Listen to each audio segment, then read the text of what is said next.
샬롬. 인사 나누세요.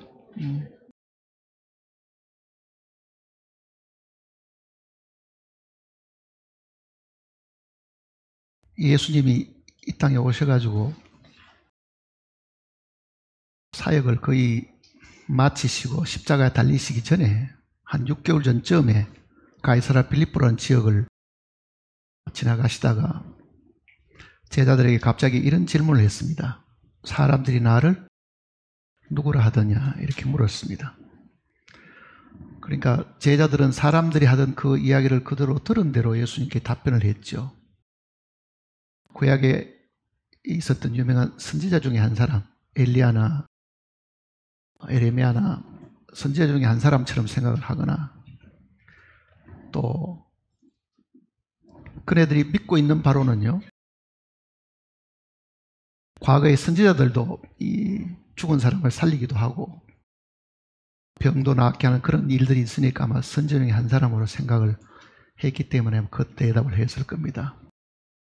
근데 예수님은 그 대답이 만족하시지를 않으신 것 같았어요. 그래서 제자들에게 다시 물어봅니다. 그렇다고 하면 너희는 나를 누구라 하느냐?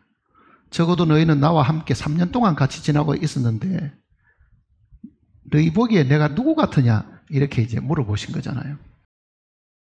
제자들은 입을 다물고 사실 있었습니다. 사람들이 생각하는 그 정도의 이상으로 알 수 있는 지혜가 사실은 그들에게는 없었습니다. 그런데 베드로가 주는 그리스도시요 살아계신 하나님의 아들이시다 이렇게 답변했습니다. 그런데 그거는 베드로의 지혜에서 나온 답이 아니었습니다. 바요나 시몬아, 네가 복이 있다. 이를 네게 알게 하신 이는 하늘에 계신 아버지시다 그러잖아요. 그래, 하나님이 베드로에게 그 계시를 열어서 가르쳐 주신 겁니다. 그러니까 예수님이 누구시냐 이렇게 물으면은 사람들은 예수님에 대해서 이 두 가지는 분명하게 알고 있어야 됩니다. 누구십니까? 하나님의 아들. 또 뭡니까? 그리스도. 이게 모든 믿음의 기초라는 걸 성경이 이야기하고 있습니다. 예수님이 하나님의 아들이신 것과 그가 하나님이 하실 이 일을 맡아서 하실 기름 부음을 받은 그리스도임을 반드시 알아야 그를 믿을 수가 사실은 있습니다. 요한복음 내용도 이 내용을 굉장히 중요하게 강조를 사실 하고 있습니다. 요한복음 마지막 장을 한번 보십시다. 요한복음 20장입니다. 31절.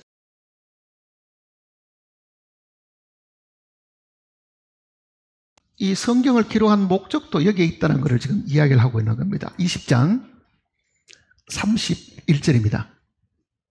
다 같이 읽어보겠습니다. 오직 이것을 기록함은 너희로 예수께서 하나님의 아들 그리스도이심을 믿게 하려 함이요 또 너희로 믿고 그 이름을 힘입어 생명을 얻게.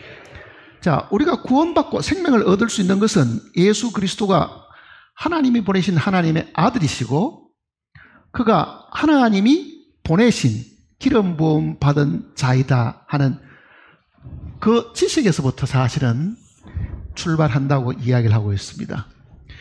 그러니까 적어도 예수 그리스도가 누구신가를 물으면은 무슨 4대 성인 중에 한 사람처럼 생각하거나 위대한 무슨 선지자 중에 한 사람쯤으로만 만일 생각한다고 하면요, 그거는 세상 사람들이 알고 있는 세상이 주는 지식이지 그 지식을 가지고는 영생을 얻을 수가 사실은 없다는 내용입니다. 자, 여기 내용까지는 우리가 그동안 익히 잘 배웠습니다. 바로 예수님은 하나님의 아들이시고 하나님이 보내셔서 하나님이 우리를 통해서 하실 그 일들을 이루실 기름 부음 받은 그분의 종이라는 것을 우리는 사실 알고 있습니다. 근데 우리가 아는 지식이 예수님에 대한 그 지식이 하나님의 아들 그리스도임을 여기까지밖에 모른다고 하면요, 신앙생활이 더 이상 발전할 수가 사실은 없습니다. 그래서 오늘은 여기서 한 발자국 더 나가서 정말로 예수님이 하나님의 아들이심과 그리스도이심을 믿은 우리에게 도대체 어떤 분이신가, 그 부분을 공부를 해야 됩니다. 이게 신앙생활에 발전하고도 관계가 있는 겁니다. 신앙생활이 어떻게 성장하는가 하는 것도 관련이 있습니다. 자, 예수님이 하나님의 아들이고 선지자인 것은요, 사실이지만은 그가 이 땅에 오셔서 제일 먼저 하신 일은 뭐냐? 하나님의 아들로 이 땅에 오셔서 제일 먼저 하신 일이 뭡니까?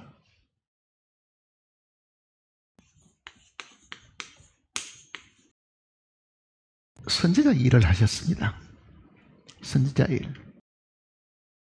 선지자가 뭐 하는 사람입니까? 예수님이 선지자의 사역을 하셨다고 말을 하면은, 하나님의 아들로 선지자의 사역을 했다고 말을 하면은, 이 선지자라는 그 말의 개념을 사람들이 잘못 이해하는 부분이 있습니다. 자, 선지자 그러면은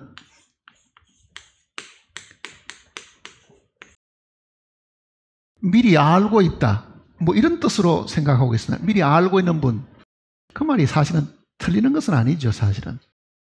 근데 성경에서 말하는 이 선지자라는 이 말의 뜻은요, 하나님께로부터 보냄을 받아서 하나님의 말씀을 우리에게 전달해 주는 분이 선지자가 하는 일입니다.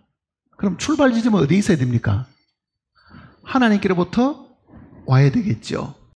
그러니 예수님께서 하나님의 아들로 이 땅에 오셨는데 그가 하신 사역 중에 제일 먼저 하신 것이 뭐냐?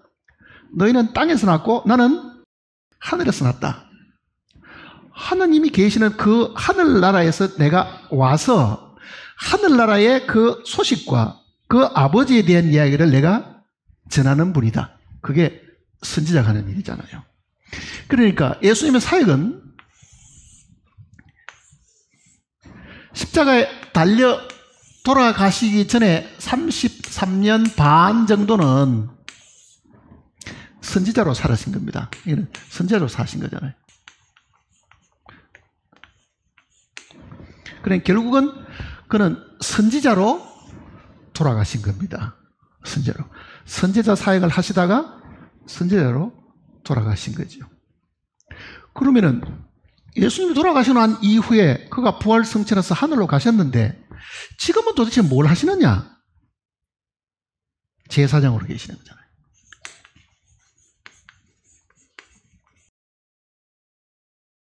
그러니까 두 번째 주님이 하시는 그 일은요, 제사장으로서의 사역입니다. 제사장으로서의 사역.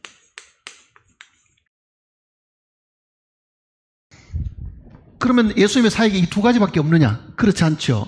이 제사장의 사역이 끝이 나면은 이 땅에 다시 오셔서 그가 왕으로서 이 세상을 다스리게 됩니다.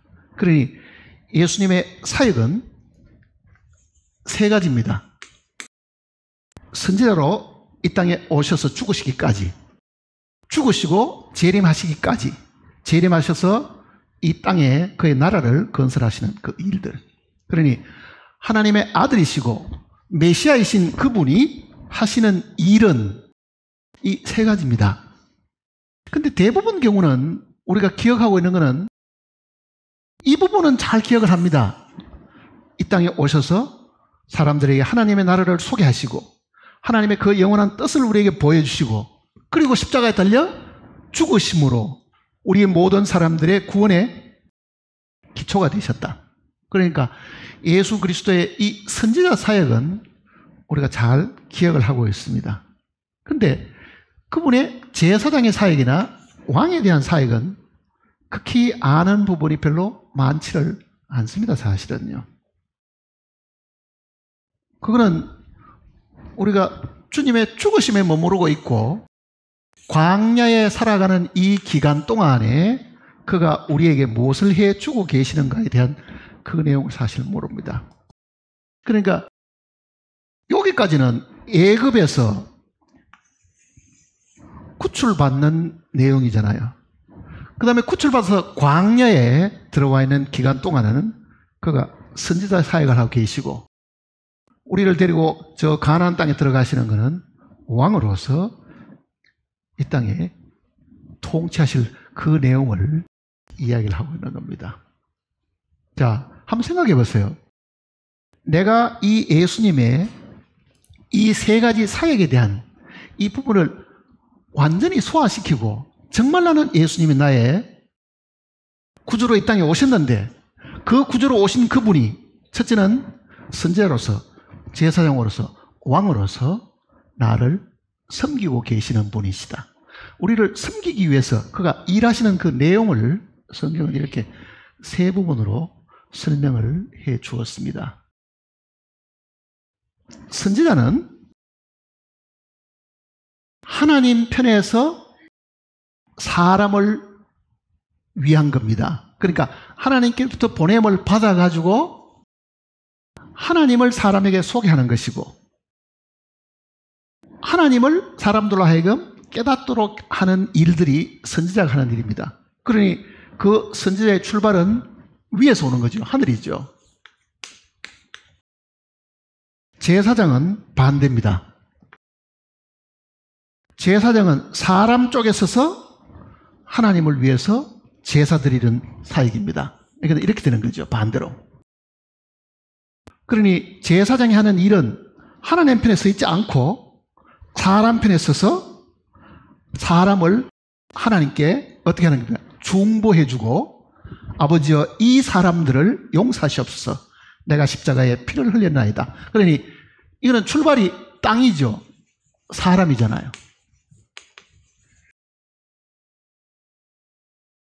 왕으로 오시는 것은 그가 이 땅의 만왕의 왕이 되셔가지고 이제는 다스릴 그 내용을 두고 하는 이야기입니다. 자, 성경 내용 속에 이 세 사역에 대한 예언들이 사실은 다 들어있습니다. 신명기 18장에 보시면 선지자 사역에 대한 이야기가 제일 먼저 들어있습니다. 신명기 18장을 보시면요,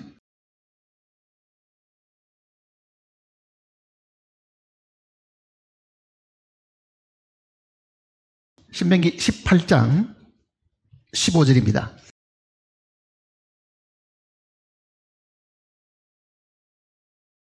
15절. 내 하나님 여호와께서 너희 가운데 내 형제 중에서 너를 위하여 나와 같은 선지자 하나를 일으키시리니 너희는 그의 말을 들을지니라.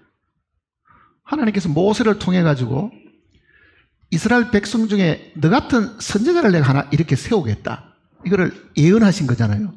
이 예언을 받은 사람은 모세인데, 모세는 자기 같은 선지자, 이스라엘 민족을 에집트에서 인도해 내듯이 이 세상에서 사람들을 구출하는 그 선지자가 올 것을 지금 이야기를 한 겁니다. 18절을 보시면요, 18절. 내가 그들의 형제 중에서 너와 같은 선지자 하나를 그들을 위하여 일으키고 내 말을 그의 입에 두리니 내가 그에게 명령하는 것을 그가 무리에게 다 말하리라. 누구든지, 여기 지금 그가 하는 게 빠졌습니다. 누구든지 그가 내 이름으로 전하는 내 말을 듣지 아니하는 자는 내게 벌을 받을 것이라. 자, 선지자는 하나님이 보내가지고 하나님 편에 서서 하늘나라와 하나님의 계획과 하나님의 뜻을 사람에게 전해주는 것이기 때문에 그 선지자는 하나님께로부터 보냄을 받아야 되잖아요. 이스라엘 민족에게도 모세를 하나님이 선지자로 보냈을 때는 하나님이 그를 저 광야, 시내산 그 광야 극에서 불러가지고 이스라엘 민족에게 보내시잖아요. 그러니 선지자는 하나님이 보내서 하나님이 하시고자 하시는 그 말씀을 대신 전하는 사람들이 선지자입니다. 근데 모세 말고 이 선지자를 보내주겠다고 이야기하니까 유대인들도 오랫동안에 도대체 모세보다도 더 위대한 선지자가 도대체 누가 올 것인가 생각하고 있었습니다. 그리고 예수님이 나타났을 때 그 논쟁이 시작이 됩니다. 요한복음 보시면요. 요한복음 1장입니다.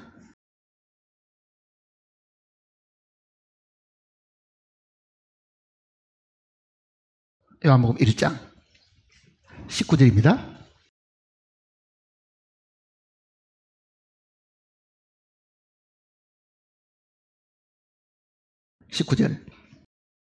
유대인들이 예루살렘에서 제사장들과 레위인들을 요한에게 보내어 내가 누구냐 물을 때 요한의 증언이 이러하니라.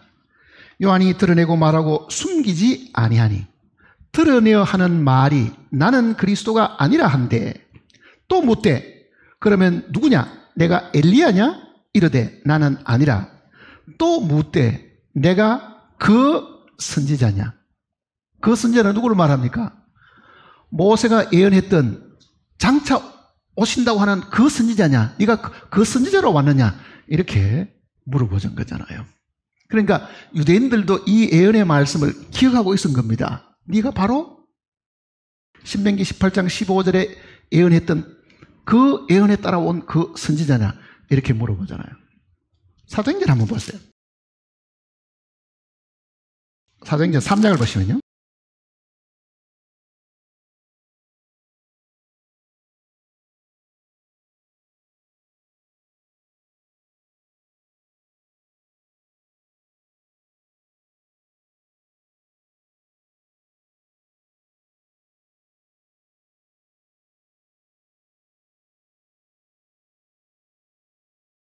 이 20절입니다. 3장 20절. 또 주께서 너희를 위하여 예정하신 그리스도 곧 예수를 보내시리니 하나님이 영원 전부터 거룩한 선지자들의 입을 통하여 말씀하신 바 만물을 회복할 때까지는 하늘이 마땅히 그를 받아주리라. 모세가 말하되 주 하나님이 너희를 위하여 너희 형제 가운데서 나 같은 선지자 하나를 세울 것이니 너희가 무엇인지 그의 모든 말을 들을 것이라. 누구든지 그 선지자의 말을 듣지 아니하는 자는 백성 중에서 멸망받으리라 하였고. 자, 베드로가 지금 이 예수님을 이 신명기 18장의 그 예언을 따라가지고 바로 그가 예언했던 바로 그 선지자다 이렇게 지금 확정을 시켜주는 내용입니다. 그러니까 하나님의 아들 그리스도는 이 땅에서 하실 일이 뭐냐? 하나님께로부터 보냄을 받았으니 그가 본래 있었던 그 하늘나라를 사람들에게 소개시키잖아요. 하나님의 나라를. 그리고 그 하늘나라에 왕이 계심을 설명하고 있는 거죠. 그러니 예수님은 마리아의 몸에서 태어나기는 해도 예수님 본인이 이야기하신 것처럼 너희는 땅에서 났고 나는 위에서 났으며 그러잖아요. 그 위에서 나신 분이 하나님의 뜻과 계획을 받아가지고 우리에게 선지자 노릇한다. 그 뜻입니다. 선지자 노릇한다. 자, 그럼 보세요. 예수님이 이 땅에 왔을 때에 사람들이 이렇게 말합니다. 어떻게 저 나사렛 목수의 아들이 사람을 살리기도 하고 오병이어로 그렇게 기적도 베풀하느냐. 사람들이 궁금해하지요. 그러니까 사람들 사이에는 나사렛에서 온 선지자 예수다 이렇게 이야기하잖아요. 예수님을 부르기를 그 나사렛에서 오신 선지자 예수 그렇게 부름을 받았습니다. 33년 동안 계시는 동안에요. 그가 늘 하신 말씀은 뭡니까? 하늘나라를 소개하잖아요. 사실은요. 하늘나라가 분명히 있고 그게 하나님의 아버지가 계시고 그분의 어떤 계획에 따라 가지고 이 땅이 사실 세워졌지만은 그 나라가 이 땅에 세워져야 된다. 하나님의 나라가 이 땅에 세워져야 된다. 그것이 선지자로 있을 때에 약속하신 겁니다.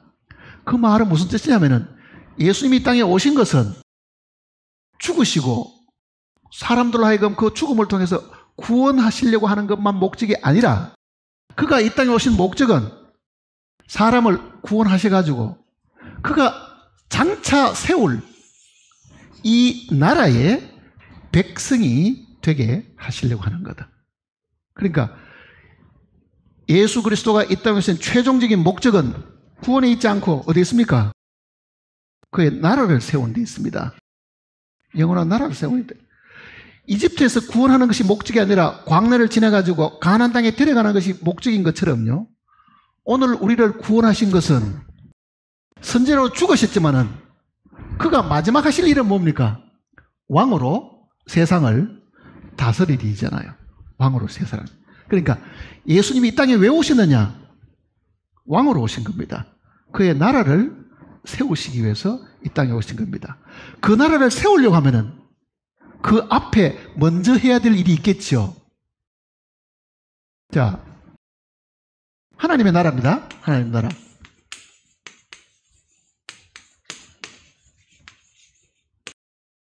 국가지요. 이 국가. 자, 하나님의 나라.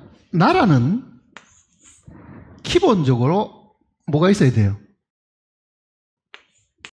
예? 국가의 3대 요소 뭐 이런 거 배웠잖아요. 학교에서. 국가의 3대 요소가 뭡니까? 나라가 되려고 하면은 영토가 있어야 됩니다. 땅도 없는데 우리 나라 세우자. 그거는 불가능한 거잖아요. 제일 먼저 있어야 될 거는 땅이 있어야 되는 거잖아요. 근데 빈 땅만 있으면 뭐 하겠어요? 거기에 뭐가 있어야 돼요? 백성이 있어야 되겠죠. 국민이 있어야 되는 겁니다. 백성만 있으면 저끼리 싸움만 하지 뭐 하겠어요? 국가 조직에 어떤 질서가 있어야 되겠죠. 다스리는 자가 있어야 됩니다. 우리는 지금 민주국가니까 선거를 통해 가지고 뭐 통치자를 뽑지만은 하나님이 세우실 나라는 민주국가가 아니고 왕정국가입니다. 왕이 다스리는 나라입니다. 왕이 다스리는 나라. 자, 예수님이 처음 태어났을 때 그가 하실 일이 무엇인가를 소개해 준 누가복음 내용이 있습니다. 누가복음 1장을 한번 보세요.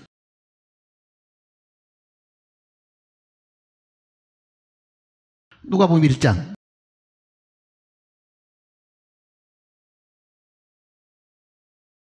31절입니다.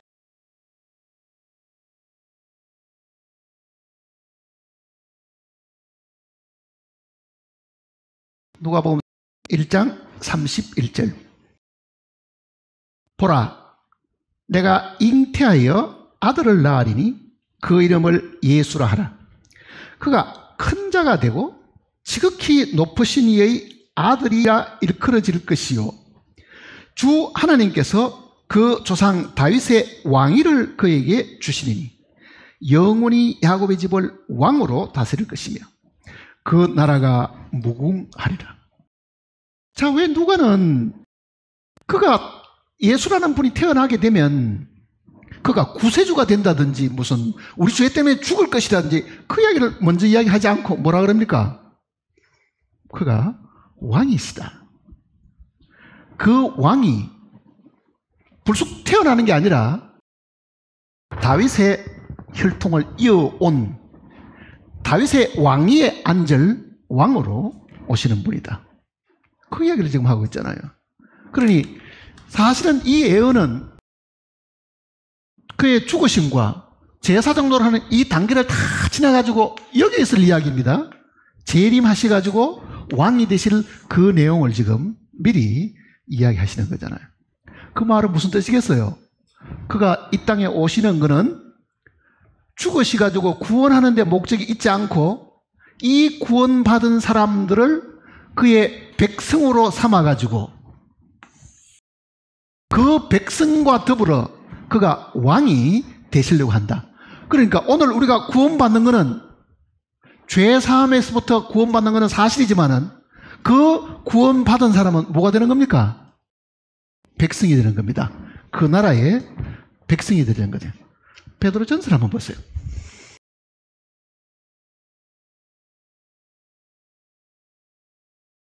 베드로전서 2장입니다.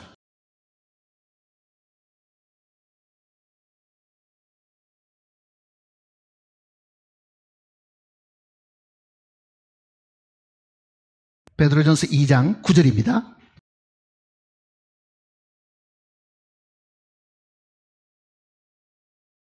그러나 너희는 택하신 족속이요 왕같은 제사장들이요 거룩한 나라요 그의 소유된 백성이니 이는 너희를 어두운 데서 불러내어 그의 기이한 빛에 들어가게 하신 이의 아름다운 덕을 선포하게 하려 하심이라. 10절 같이 읽어볼까요? 너희가 전에는 백성이 아니더니 이제는 하나님의 백성이요 전에는 긍휼을 얻지 못하였더니 이제는 긍휼을. 자, 우리가 구원받은 거는요, 구원받은 그 자체가 목적이 아니죠.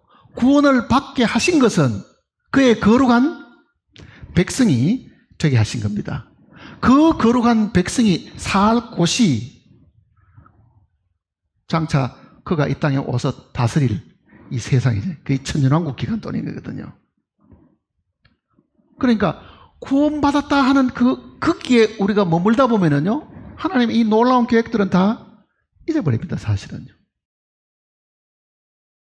이스라엘 민족도 하나님이 이집트에서 구출하신 것은 그 가나안 복지에 데려가기 위한 것이 목적이었다고 하면 오늘 지금 구원받은 사람도 구원받기 위해서 이 땅에 살게 하는 것이 목적이 아닙니다. 고난받고 괴로움당하고 핍박당하는 여기에 지금 삶이 하나님의 목적이 아니잖아요, 사실은요.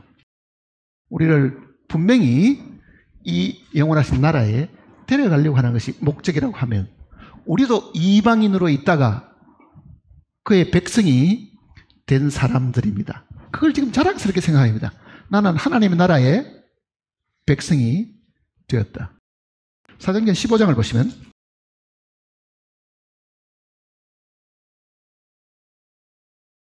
사도행전 15장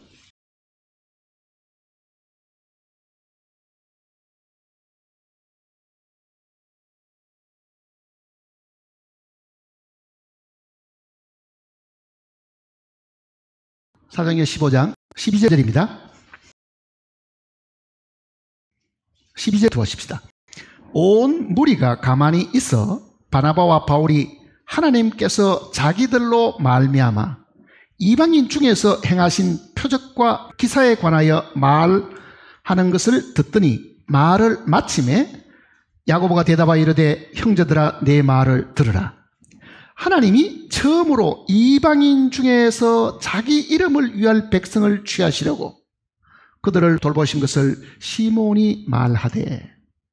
자, 이방인 중에서 자기 백성을 취하는 겁니다. 우리도 이방인으로 사는 사람, 이방 죄인으로 있었는데 하나님의 거룩한 백성이 되었죠.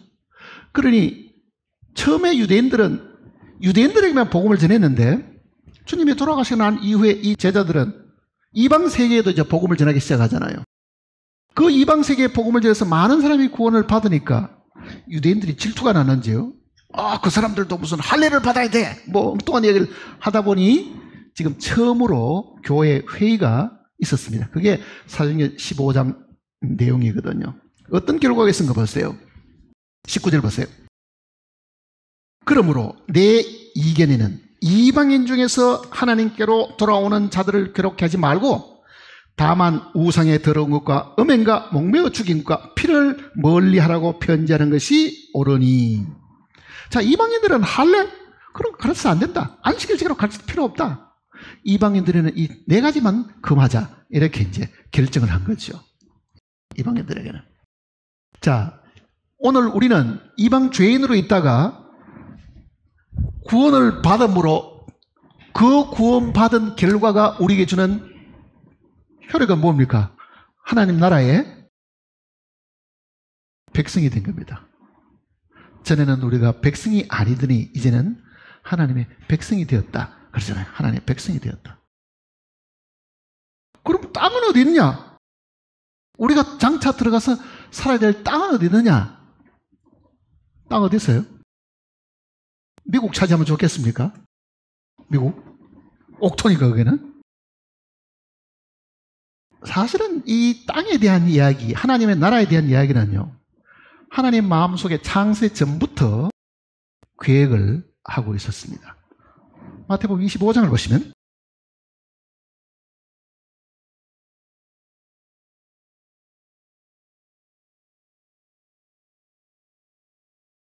마태복음 25장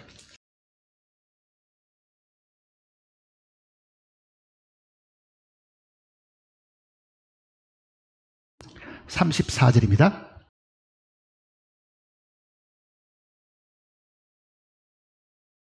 34절.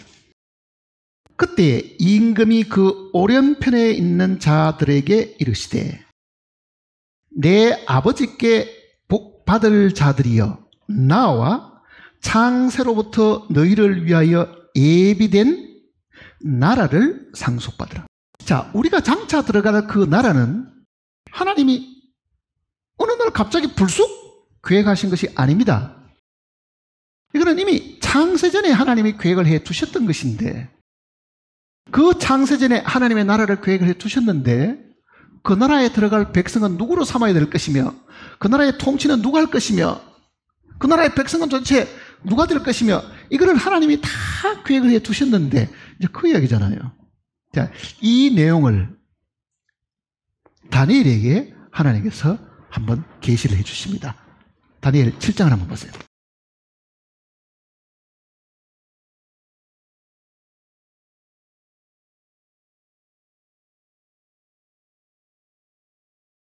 다니엘 7장입니다.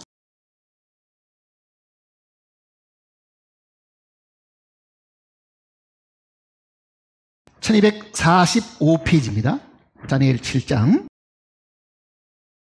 1245페이지 다니엘 7장 13절입니다. 13절.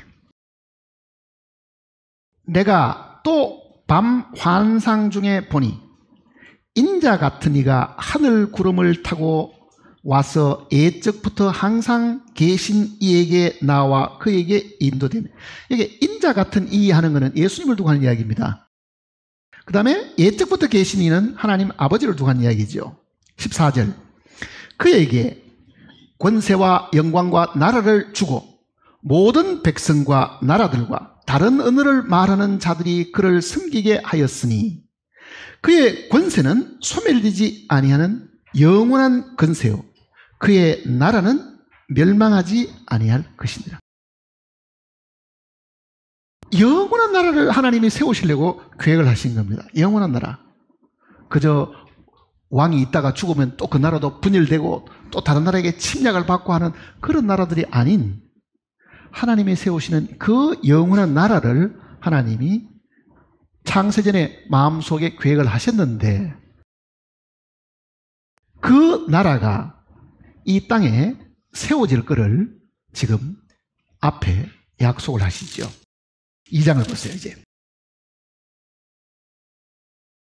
2장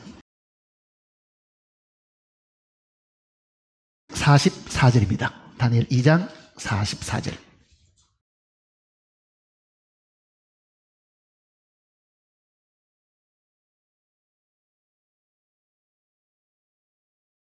이 여러 왕들의 시대에 하늘의 하나님이 한 나라를 세우시리니 이것은 영원히 망하지도 아니할 것이요 그 국권이 다른 백성에게 돌아가지도 아니할 것이요 도리어 이 모든 나라를 쳐서 멸망시키고 영원히 쓸 것이라. 자, 다니엘 2장의 이 내용은 느부갓네살 왕이 꿈을 꾼 그 내용입니다.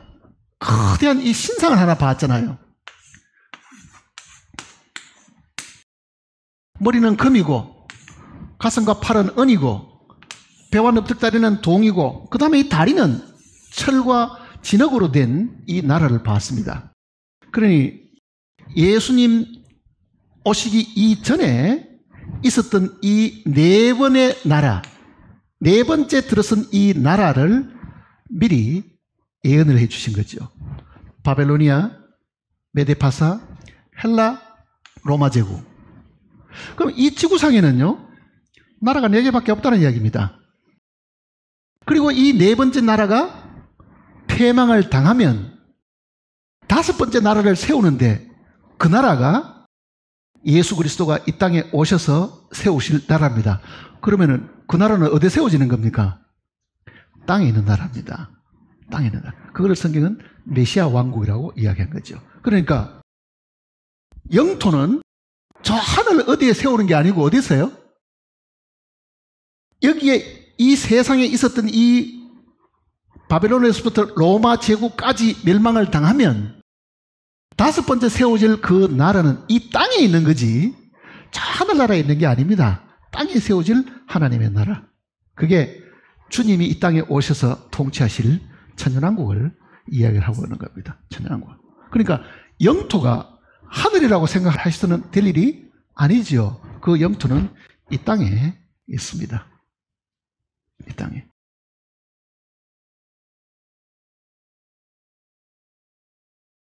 고린도전서 15장을 보시면요.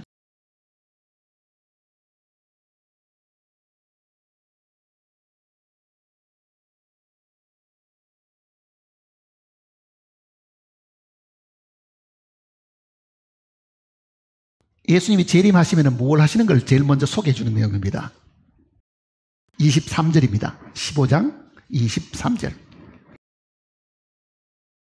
그러나 각각 자기 차례대로 되리니 먼저는 첫 열매인 그리스도요 다음에는 그가 강림하실 때에 그리스도에게 속한 자요 그 후에는 마지막이니 그가 모든 통치와 모든 권세와 능력을 멸하시고 나라를 아버지 하나님께 바칠 때라. 이 나라는 이 세상 나라입니다. 세상 나라. 이 세상 나라를 이제는 다 괴멸시키고 다 파괴시켜가지고 새로운 나라를 세우는데 그게 다니엘서 2장에서 예언한 다섯 번째 나라인 거예요. 다섯 번째 나라. 네 번째 나라가 로마 제국까지 가잖아요. 지금도 로마 제국이 나누어진 요 상황 속에 살고 있는 겁니다. 지금. 그리고 이 로마 제국에 있는 이 모든 나라는 다 부숴버렸어. 하늘에서 큰 돌이 나타나더니 이 신상을 쳐서 완전히 가루를 만들어가지고 큰 산더미를 이루는데 그거는 역사가 이제는 다 주저앉아 버리죠. 인간이 만들어낸 인간의 모든 역사는 주님이 오심으로 인해가 다 끝이 나버리고 영원히 없어져야 할 한 나라를 세우시는데 그게 이 땅에 들었을 하나님의 나라. 우리가 말하는 천년왕국입니다. 사실은요. 천년왕국.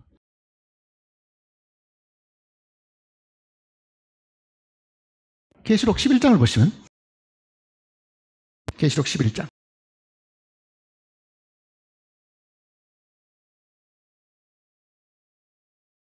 15절입니다.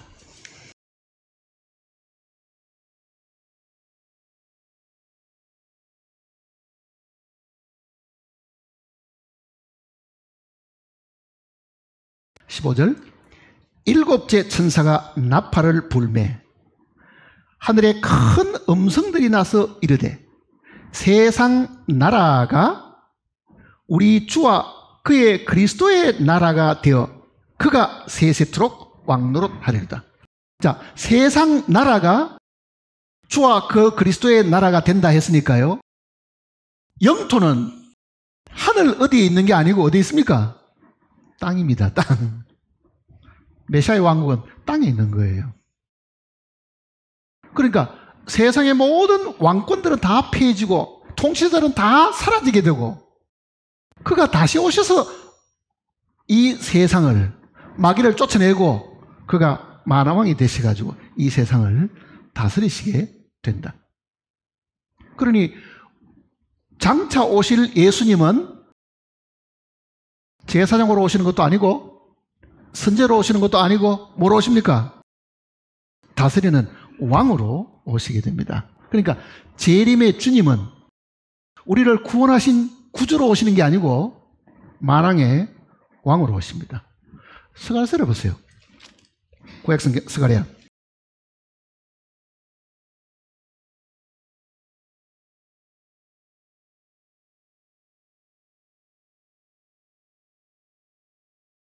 300 1324페이지입니다. 14장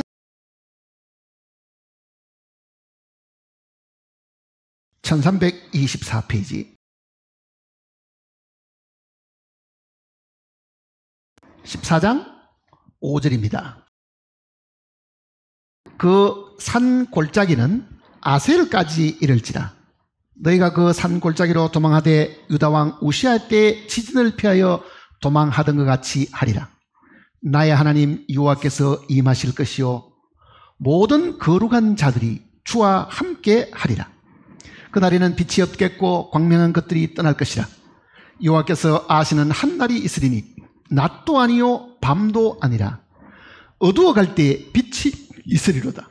그날에 생수가 예루살렘에서 솟아나서 절반은 동해로 절반은 서해로 흐를 것이다. 여름에도 겨울에도 그러하리라. 구절을 같이 읽어볼까요? 여호와께서 천하의 왕이 되시니 그날에는 여호와께서 홀로 한 분이실 것이요 그의 이름이 홀로.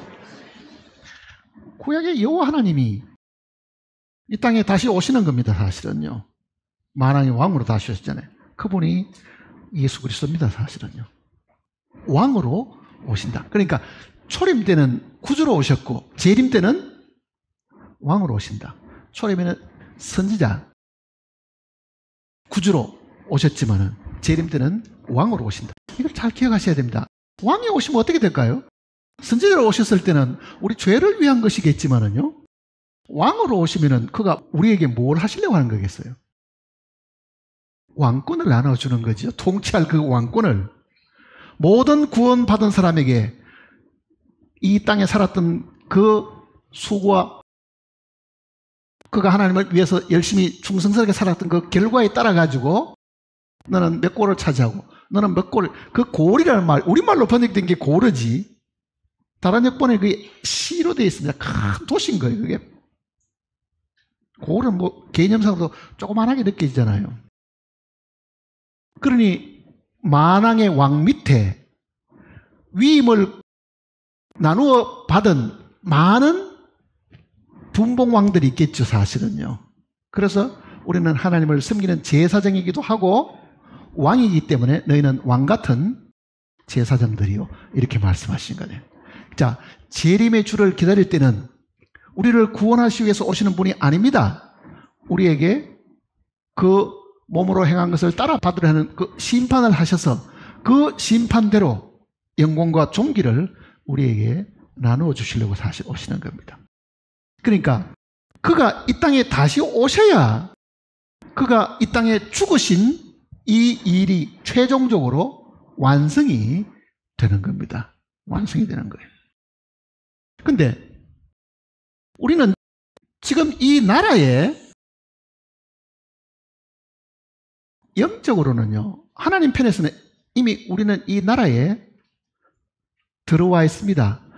마치 우리의 이 몸의 구원은 장차 이루어질 것이지만은 이미 우리의 영의 구원은 이미 완성되어 있는 것하고 똑같죠.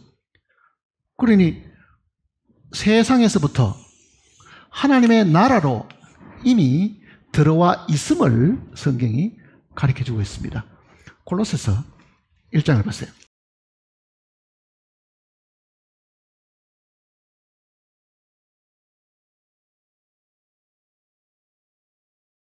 골로새서 1장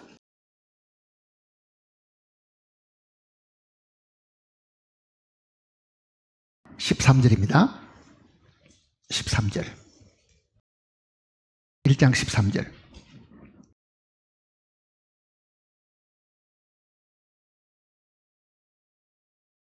그가 우리를 흑암의 권세에서, 이 흑암의 권세는 마귀를 두고 하는 이야기잖아요. 이 세상은 마귀가 다스리는 세상이기 때문에 흑암의 권세는 마귀에게서부터 우리를 구출하셔가지고 마귀에게서부터 우리를 살려내셔가지고 그 뜻입니다. 어디로 옮겼다고요? 그의 사랑의 나라로 옮기셨으니. 이거는 장차 이루어질 이 세상이지만은요, 우리는 이미 그 나라에 뭘 얻었습니까? 국적을 얻은 거죠. 우리의 시민권은 하늘에 있다. 그러잖아요. 우리의 시민권은 하늘에 있다. 그러니까 우리가 얻은 그 국적, 그 시민권은 어디에서 먹을 겁니까?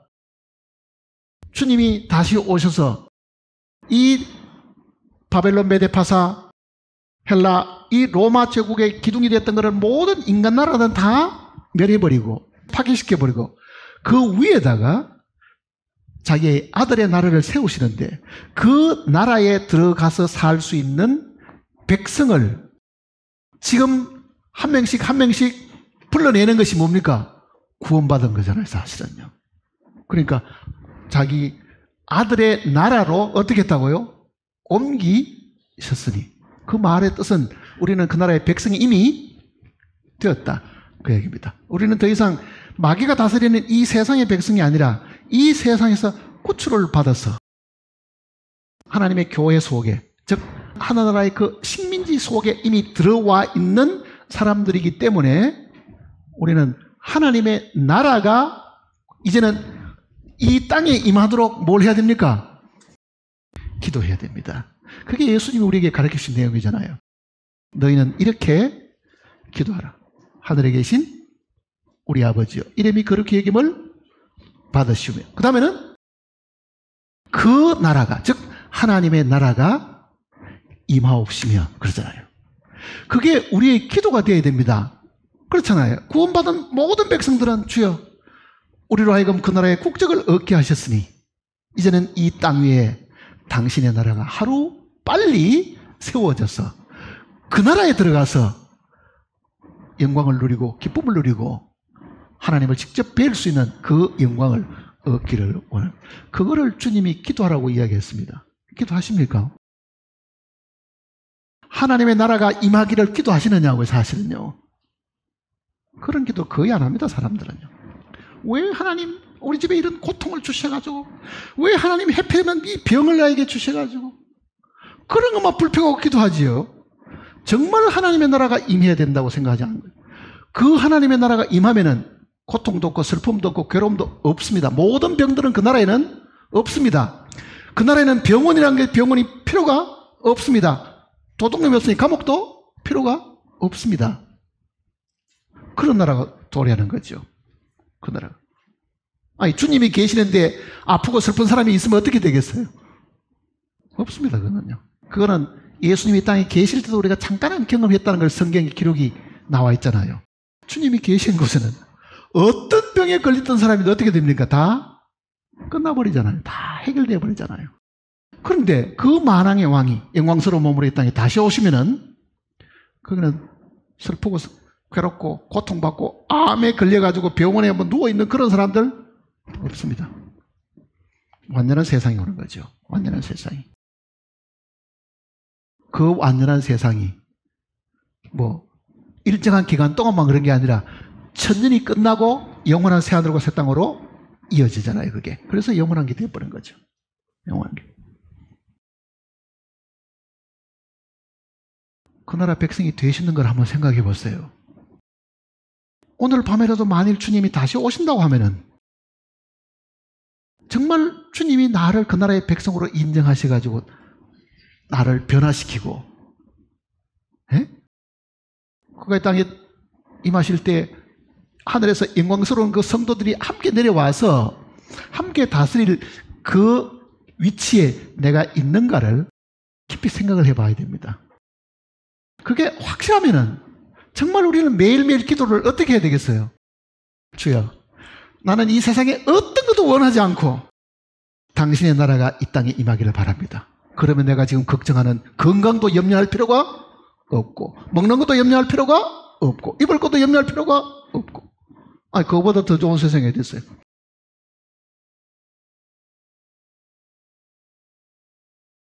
그런 세상을 성경이 우리에게 알려줘도 우리는 그게 별거 아닌 것처럼 뭐 앞에 있는 것보다는 지금 현재가 더 중요하니 뭐 이렇게 생각하죠. 이사야서를 한번 보세요. 주님 오시게 되면 어떤 일이 생기는 걸 설명해 주면 됩니다. 이사야 35장을 보시면요.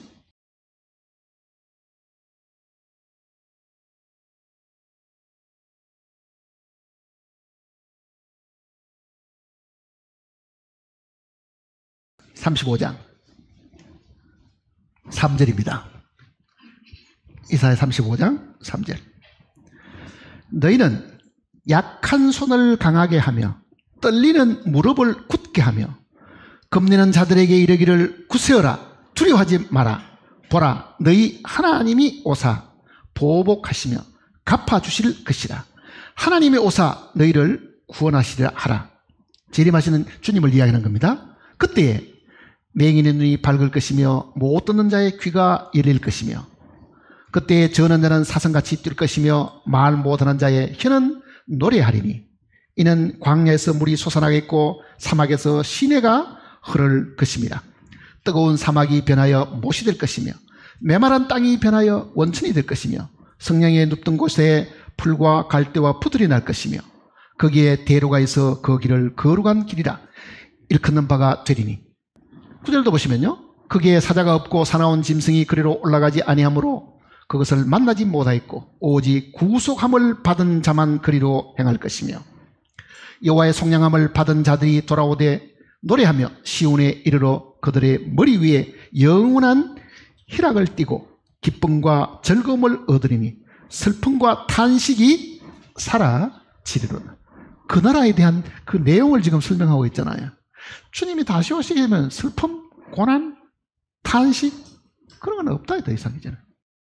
이 세상에 육신적으로 불구도 없고 이 세상에 아픈 사람도 분명히 없고 전쟁도 없고 기근도 없고 사막도 없습니다. 사막에 다 이렇게 물이 이제 솟아나는 곳이 될 것이니까요. 그런 세상을 정말 우리가 마음에 사모하고 있어야 되는데요. 그리스도인들도 별로 사모 안 합니다. 뭐라고 생각합니까? 돈만 있으면 이 세상도 살기가 좋아. 뭐 천연왕국에 대해서는 별로 정보를 잘 모르니까 뭐 그때도 여기만큼 편리할까? 아마 그렇게 생각할지 모릅니다. 인간이 과학이 발달되고 약품이 더 많이 발달되면 발달될수록요 훨씬 더 병이 더 많습니다. 사실은요. 과거에 모르던 병, 박테리아도 더 많이 나타나고 더 어려움이 사실 더 많죠. 그러니 인간은 이 땅에 있는 어떤 문제든지 완전하게 해결할 방법이 없습니다. 못하는 것 중에는 뭐 있습니까? 감옥이 차고 넘치는 거 보세요. 왜 인간이 그런 좋은 기술을 가졌으면요 죄 없는 세상은 못 만들어요. 이제는 감옥이 너무 많아가지고 잡아 넣을 데가 없어가 웬만한 거는 그냥 둡니다. 귀찮아가지고. 미국이 그런 세상이 되어버렸어요. 1000불 미만? 감옥도 안 갑니다. 이제 훔쳐봐야. 근데 주님이 이 땅에 세울 그 나라는 이런 나라입니다. 앞에 11장을 보시면요.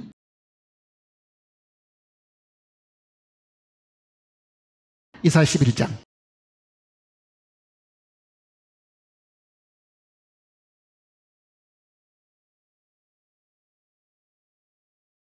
6절입니다. 11장 6절. 그때에 이리가 어린 양과 함께 살며 표범이 어린 염소와 함께 누우며 송아지와 어린 사자와 살찐 짐승이 함께 있어 어린 아이에 끌리며 암소와 곰이 함께 먹으며 그것들이 새끼가 함께 엎드리며 사자가 소처럼 풀을 먹을 것이며 젖먹는 아이가 독사의 구멍에서 장난하며 젖된 어린 아기가 독사의 굴에 손을 넣을 것이라. 내 거룩한 산 모든 곳에서 해됨도 없고 상함도 없을 것이니 이는 물이 바다를 덮음같이 여호와를 아는 지식이 세상에 충만할 것입니다. 자, 이리와 어린 양이 함께 살고 포비 어린 염소와 같이 산다.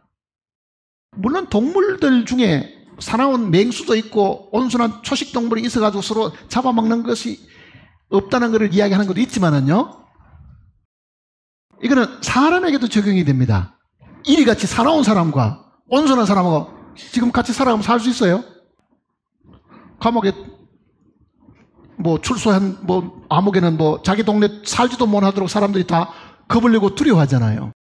그러니 짐승들만 육식동물과 초식동물이 같이 살 수 있는 것뿐만 아니라 이 세상에 하나님이 모든 악을 다 처리하시기 때문에 그 극악무도한 그 죄인들과 선량한 사람들도 함께 살 수 있는 곳이 됩니다. 그 말은 무슨 뜻이겠어요? 죄가 더 이상 없다는 곳이잖아요. 죄가 더 이상 없는 곳. 정치하는 사람은 출마할 때마다 새로운 시대를 열겠습니다. 새로운 세상을 만들겠습니다. 한 번도 만들어지지도 않는데 말만 계속 하잖아요. 그게 지금만 그런 게 아니고 그 옛날 수십 년, 수백 년 전부터 정치하는 사람이 내세운 슬로건이 그겁니다. 인간은 절대로 새로운 세상을 만들 수가 없습니다. 왜? 인간 자체가 개조가 안 되니까. 그렇게 선포하는 그 사람도 안 바뀌는데 백성이 왜 바뀌느냐고요. 그런데 이 세상은, 주님이 다스리는 세상은 모든 것들이 이제는 다 사라지고 없는 거잖아요. 사실은 악이 없는 것입니다. 악이 없는 것.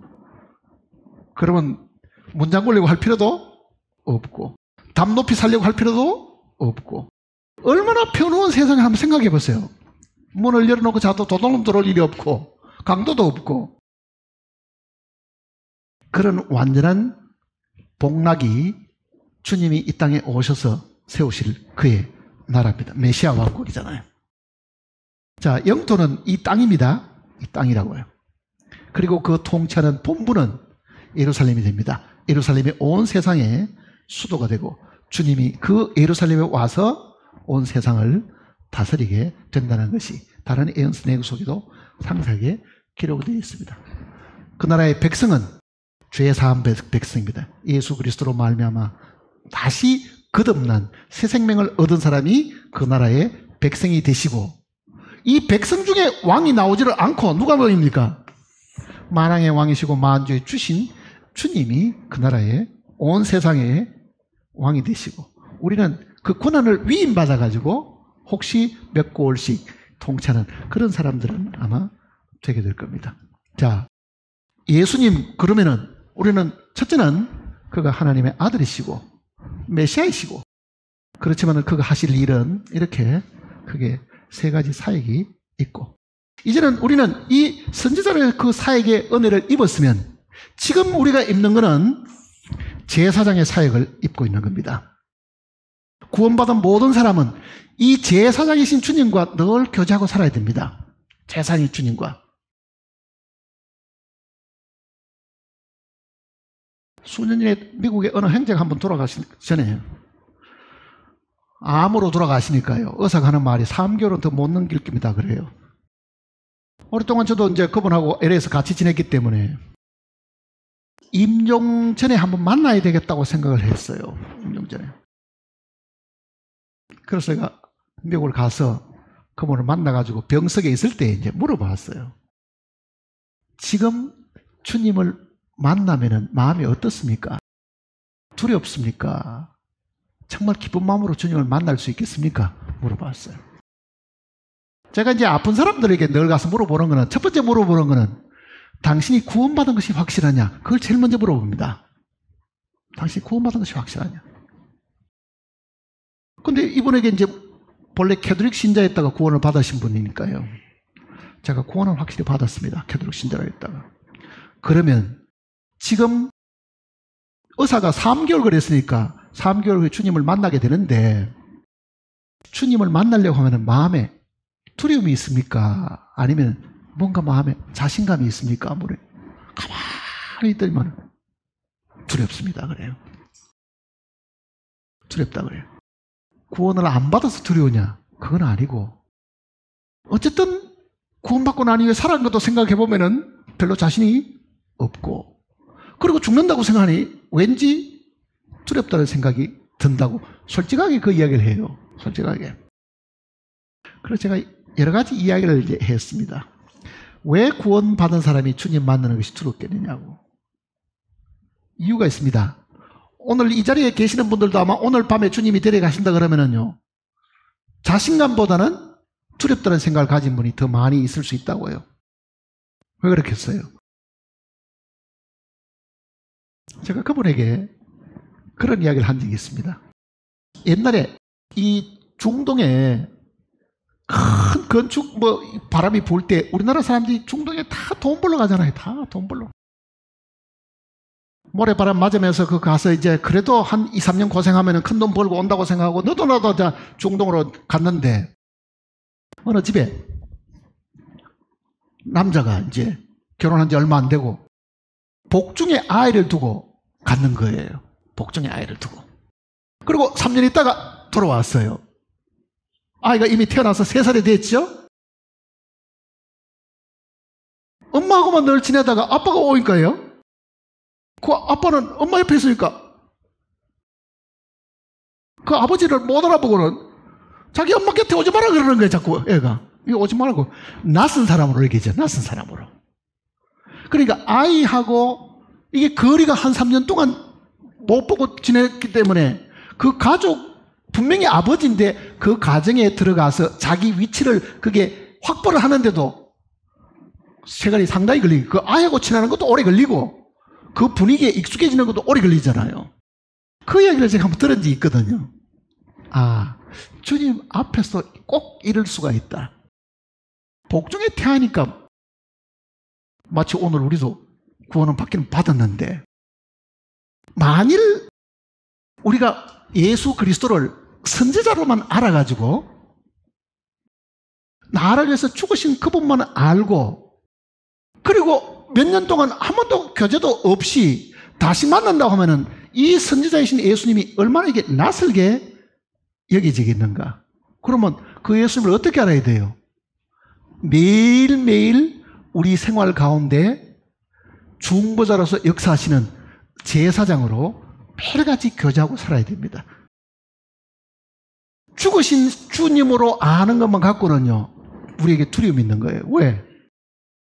내 죄도 분명히 그때 다 사해 주셨는데 그러고 나는 구원받고 한 30년 있다가 죽었는데 이 30년 기간 동안은 사실은 주님을 제사장으로 매일같이 교제하고 살아야 되는데 그가 교제한 주님은 선제로 죽으신 주님밖에 기억을 못하는 거잖아요. 그래서 두려움이 생기는 겁니다.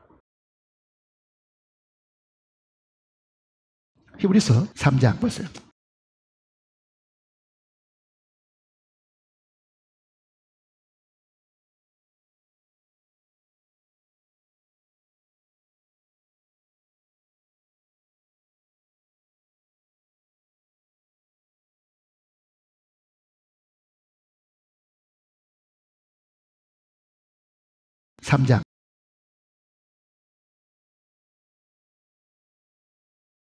그러므로 함께 하늘의 부르심을 받은 거룩한 형제들아, 구원받은 사람들이 하는 이야기죠. 우리가 믿는 도리의 사도이시며 대제사장이신 예수를 어떻게 하라고요? 깊이 생각하라. 자, 예수님을 기억을 하는데 나를 위해서 죽으신 주님, 구주, 선지자로 죽으신 주님 말고 뭘 기억하라고요? 대제사장이신 주님을 깊이 생각을 하라 그러잖아요. 그러니 모든 구원받은 사람은 처음 주님을 믿을 때 선지자로 죽으신 그 주님 말고 일상생활 매일매일 삶 속에서 나를 위해서 하나님 앞에 대신 중보 기도하시는 그 주님을 깊이 생각하고 있으라고 부탁하신 겁니다. 7장을 보세요.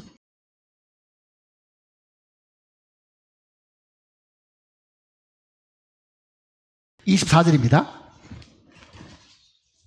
7장 24절. 예수는 영원히 계심으로 그 제사장 직분도 갈리지 아니하느니라. 25절 같이 읽어볼까요? 그러므로 자기를 힘입어 하나님께 나아가는 자들을 온전히 구원하실 수 있으니 이는 그가 항상 살아 계셔서 그들을 위하여 간구하십니다. 그러니 우리가 지금 교제해야 될 주님은 선지자 예수님이 아니고 뭡니까? 대제사장이시. 매일매일 삶 속에서 나의 부족한 것을 주님 앞에 대신 중보 기도하시는 이 주님과 더불어 늘 교제하고 살아야 주님 만날 때 두려움이 안 생깁니다. 사실은 구원의 주님만 가지고는 부족하다는 이야기잖아요. 죄 가운데서 구원하셔서 나를 이 땅에 살아나게 하셨지만은 구원은 받았지만은 여전히 변하지 않는 육신을 가지고 있으니 구원받고 죄 짓는 우리를 위한 하늘나라의 변호사가 있어야 되는데 그분이 우리의 대제사장입니다. 그래 그분하고 이 땅에 있는 동안에 밀접하게 교제하고 살아야 됩니다. 그래서 기도가 필요하고 그래서 주님 앞에 나아가는 우리의 이 간구가 늘 있어야 될 이유가 바로 그런 것이잖아요. 그러니 우리가 지금 생활 속에서 구원받고 난 이후에 생활 속에서 교제할 수 있는 분은 대제사장이신 주님이십니다. 사실은요. 대제사장의 주님. 그분을 깊이 생각하라. 왜? 지금도 너를 위해서 하늘 보좌에서 너를 위해서 간구하고 계십니다. 그러니 그분하고 늘 소통을 한다. 자 보세요. 이제 주님을 다시 만나는 것은 재판석 앞에 만나는 겁니다. 재판장 앞에. 왕으로 오신 재판장 앞에 만나겠죠. 그럼 보세요. 내가 그 앞에 서는데 변호사 없이 쓸 수 있겠어요? 우리가 어떤 재판석에 서는데 변호사도 하나 대동 안 하고 사서 재판을 이길 수 있느냐고요. 모든 사람은 다 변호사를 삽니다. 변호사를 뭐 하는 사람입니까? 나의 형편과 처지를 다 내 대신에 송사해 주는 분이죠. 사실은요. 그러니 모든 구원받은 사람에게 하나님 앞에 담대하게 설 수 있게 해 주신 하나님의 은혜는 대제사장을 우리에게 주셨다. 그 대제사장을 우리의 변호사로 주신 거잖아요. 사실은요. 변호사로. 그리고 그분하고 우리는 늘 가까워야 됩니다. 죽으신 주님 말고 생활 속에서 우리를 배원해 주신 그 주님을 항상 가까이 모시고 살아야 돼요. 요한일서 보세요.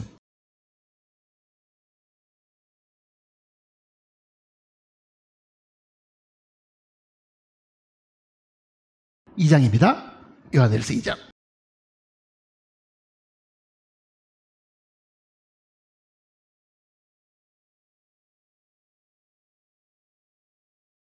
요한일서 2장 1절입니다. 나의 자녀들아, 내가 이것을 너희에게 쓰면 너희로 죄를 범하지 않게 하렵니다. 자, 요한일서는 구원받은 사람에게 기록한 겁니다. 그래서 이게도 나의 자녀들아 하는 이 표현이 사실입니다. 모든 구원받은 사람들에게 이 사도 요한이 이렇게 기록을 하셨는데 왜 그런 거 보세요. 만일 그랬습니다. 누가 죄를 범하여도 아버지 앞에 우리에게 뭐가 있다고요? 대언자가 있으니, 보혜사 혹은 변호사가 있으니 그 말입니다. 그러니까 변호사 없이 하나님의 심판대 앞에 섰다가는요 완전히 멸망당합니다. 그러니 그것도 우리가 정한 변호사 아니고 국선 변호사 있듯이 하나님이 정해주신 변호사가 있다. 그 얘기잖아요. 하나님이 정해주신 변호사. 문제는 소송을 의뢰하는 사람은요 변호사하고 뜻이 똑같아야 됩니다. 거기서 이견이 생기면 어때요? 변호를 제대로 해줄 수가 없어요. 그러니 무슨 죄를 짓든지 변호사하고는 다 잘 통해야 되는 거예요. 그 변호사하고 잘 교제하는 것이 오늘 우리가 필요한 주님과의 교제입니다. 사실은 주님과 교제는. 그 변호사와 더불어 우리는 이 광야 같은 이 세상을 지금 살고 있죠. 교회 안에 살고 있죠. 그러다가 이제 왕을 만나게 되는 겁니다. 왕을. 그분은 심판으로 오시잖아요. 심판자로 오시거든요. 그 앞에 담대함을 가지고 서려고 하면 우리는 이 땅에 있는 동안에 이 광야와 같은 이 세상을 지내는 동안에 주님과 더불어 굉장히 친밀하게 교제를 해서야 됩니다. 교제를 해야 돼요. 그래야 두려움 없이 만날 수 있습니다.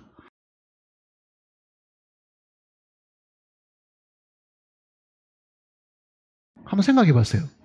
내 신앙생활이 어디쯤 있는가 한번 보세요. 내가 여기 좀 머물러 있는가? 아니면 여기 좀 와 있는가? 아니면 재림을 만나기 바로 직전쯤 와 있는가 한번 보세요.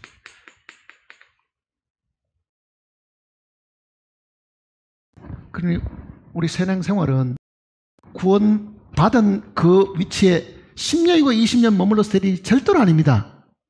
떠나야 된다고요. 어제도 만나면은 구원 간정, 10년 후 만나도 구원 간정, 무슨 수련회 가면은 한 방에 옛날에 앞목에 어느 자매나 형제하고 같이 지내던 그 사람 또 만나면 10년 전에 했던 그 간증을 만일 그대로 한다고 하면요, 그 사람보다 더 불행한 사람이 없습니다. 바뀌고 달라져야 되는 사실은. 히브리서 6장을 보세요.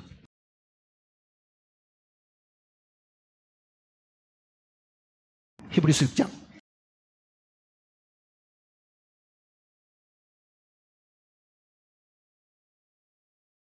1절입니다. 그러므로 우리가 그리스도의 도의 초보를 버리고 죽은 행실을 회개함과 하나님께 대한 신앙과 세례들과 안수와 죽은 자의 부활과 영원한 심판에 관한 교훈의 틀을 다시 닦지 말고 완전한 데 나아갈지라. 구원받은 그리스도인도요, 그리스도의 도의 초보에 해당하는 그 이론만 계속 붙들고 있으면 안 된다는 이야기잖아요. 이게 발전하고 완전한 데로 나아가야 되는데, 구원받았습니까? 예. 그럼 우리는 형제네요. 아니, 그 이야기를 10년 전이나 10년 후 똑같이 하고 있으면 어떻게 되느냐, 그 이야기입니다. 쉽게 말하면은. 그러니까 그리스도의 도의 초보를 반드시 떠나야 됩니다. 이거는 설교하는 사람도 마찬가지입니다. 10년 전의 설교가 지금 설교가 똑같으면 어떻게 되느냐? 안 됩니다. 절대로요. 달라져야 되잖아요. 이게 발전해야 되거든. 전진해야 되는 거거든. 전진해야 돼요. 그러니 개인들도 그러고 하나님의 교회도 그러고 분명히 수준이 점점 이렇게 높아져야 됩니다. 수준이 점점 높아져야 돼요. 그리스도의 장성한 분량에 이르도록 해야 되겠죠. 그리스도의 장성한 분량은 선지자로서, 제사장으로서, 왕으로서 이 장성의 분량이 높아지는 겁니다. 이렇게. 그러면 우리의 믿음의 수준도 그만큼 따라 올라가야 되죠. 사실은 따라 올라가야 되죠. 나는 오늘 들림 받거나 오늘 휴가가 된다 하더라도 나는 나의 변호사이고 대제사장인 주님과 더불어 같이 주님을 만나게 된다고 하면 그보다 더 행복한 사람이 없을 겁니다. 두려움 없이 서게 될 겁니다. 기도하십시다.